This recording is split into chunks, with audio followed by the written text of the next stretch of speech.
Good morning. Welcome to NERM Center. And today, here's my co-host, Shay Flanagan. Hey guys, how you doing? So this is our new show called NERM Center. It is set out to give you top facts about the Nuremberg trials. Yes, it is.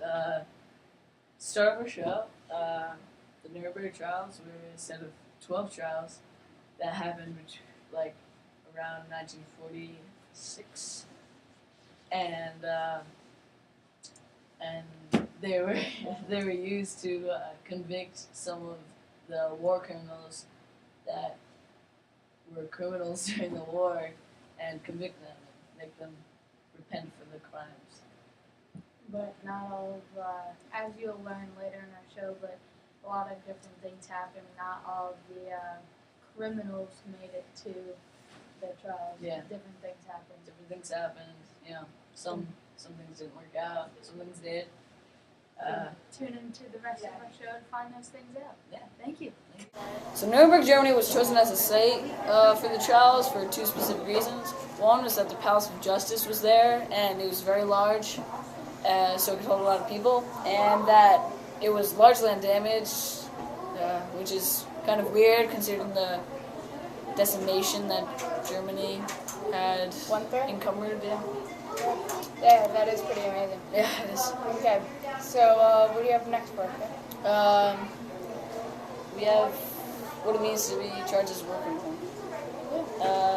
Yeah, you wanna take that one? Sure. So, what it means to be charged as a war criminal? When you're charged as a war criminal, it means you violated an international humanitarian law. Yes, big word, folks. Big word. This is a law that regulates conduct of soldiers in armed conflicts. These laws were decided in the Geneva Conventions, right? Yeah. Okay, as well as some other treaties and travel cases. Yes, and there were there were 4 Geneva Conventions in all. Yeah. There are 4 basic rules. There's more. There's 7 basic rules for the humanitarian laws. First one is that persons outside of combat and those not taking part in hostilities should be protected and treated humanely. Number 2, it's forbidden to kill or injure an enemy who has surrendered or who is not in combat.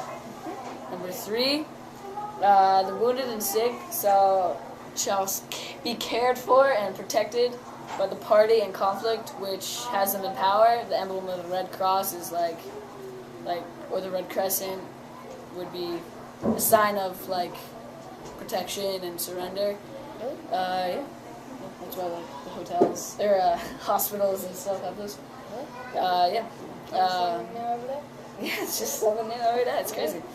But anyway, 4, captured combatants should be treated humanely and should be able to contact their families and be treated well, just be fed and. Okay, so number 5, no one shall be subjected to torture. So that was not accepted at all. Yeah, that's not accepted at all. At all. That's not a nice thing to do. But considering what the Nazis did to the Jews, it's just any other groups, it's very. All your opinion. Okay, so part number 6. So parties to conflict and members of their armed forces do not have an unlimited choice of methods and means of warfare. Yeah, so that pretty much means that there's only a few ways that you're allowed to fight. You're not allowed to just pull out a gun and shoot someone. Yeah, you can't just shoot someone. It's like a sport. There's rules involved. Yeah, it's being very sportsmanlike. And our last one, parties to conflict shall at all times distinguish between the civilian population and combat. Attacks shall be directed solely against military objectives. Yeah. So that's just don't shoot random people. Yeah. So next is what is next? The principles of the Nuremberg trials. These were like interesting. Like it's kind of hard. Yeah, it's kind of hazy. Like Yeah. the facts for these were very hazy because like it was such a out of place trial because it was right after like World War II. This wasn't set like as what it meant to be a charge of war criminal. It wasn't as like in the Yeah. books. Yeah, this was a lot more. It was just the principles were a set of guidelines determining what constitutes a war crime and whether or not they should be charged, which is pretty much what we just said previously, which is like the laws. Following it up. Yeah, it's just like making sure that they didn't do this. How many were convicted as a war criminal? Well, 24 Nazis were convicted as a war criminal during the Nuremberg trials. Some people were sentenced to certain like some were sentenced to death, but some like killed themselves, and some were just a lot of people didn't even like make it to the trials. They just killed themselves in their cells or whatever. There were only a few that made it to like the trials. So everyone got some kind of sentence, but some was by their own choice. in our opinion, were the trials successful? I mean, there were thousands and thousands and thousands of Nazis that would have been nice to convict them, but since we only had 24, I mean, in those trials it was successful. Yeah. But For the purpose of the trials, it was successfully what happened within the trials, but a lot more people could have been in the trials to Yeah. made it, but thousands. the Nuremberg trials itself was pretty successful. Yes, yeah, it was. A current institution influenced by the ideals of the Nuremberg trials. Well, I feel like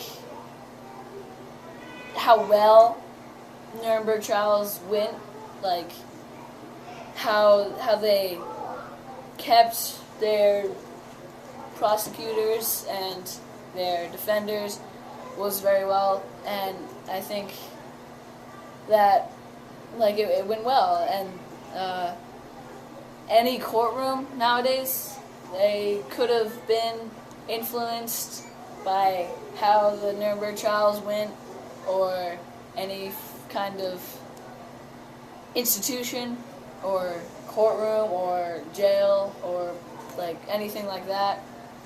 I think there are many institutions that were influenced by the Nuremberg trials, just too many, just to Okay. name a specific one. Thank you, Shay. And later up in our segment of this, we're going to go to a quick break, and later up we're going to show a primary source or document or to be found explaining the argument for legality for the trials at Nuremberg, or we might not. Wait and find out. Yeah, don't go away. And we're back from our break. We before we went on break, I said we will show a primary source document to be found explaining the argument for the legality of the trials at Nuremberg, or we might not. We are going to, and Shay has that for us today. Yes, I do. So, right before the trial started, the defendants had to write their names on these name cards, and they were just used to keep track of everything, and they would write their name on these shaped cards,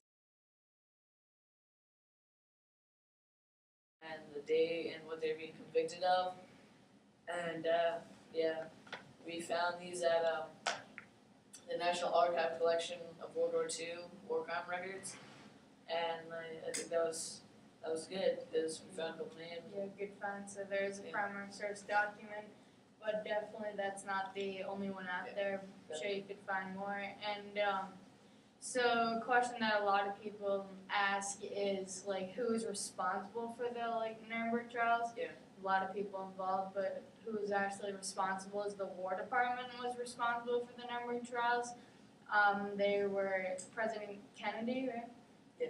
Had them had the War Department get everyone together to make this happen and have them vote on it. He asked them, and they gathered some of the war criminals, and definitely a small percentage because there were thousands, but And then a lot of people that weren't for were even brought in for the number of trials, as we said before, that not a lot of them didn't even make it to the trials because they killed themselves or anything. There were a lot of They're different acquitted. situations. Yeah. Some were proven innocent, which I guess wasn't. Those no one was really expecting that. Yeah, I don't think. yeah, that's it. So I think that's all we have for today, and hope you learned a lot, and hope you tune back into our next show of the NERM Center. Yeah, okay. And have a good day.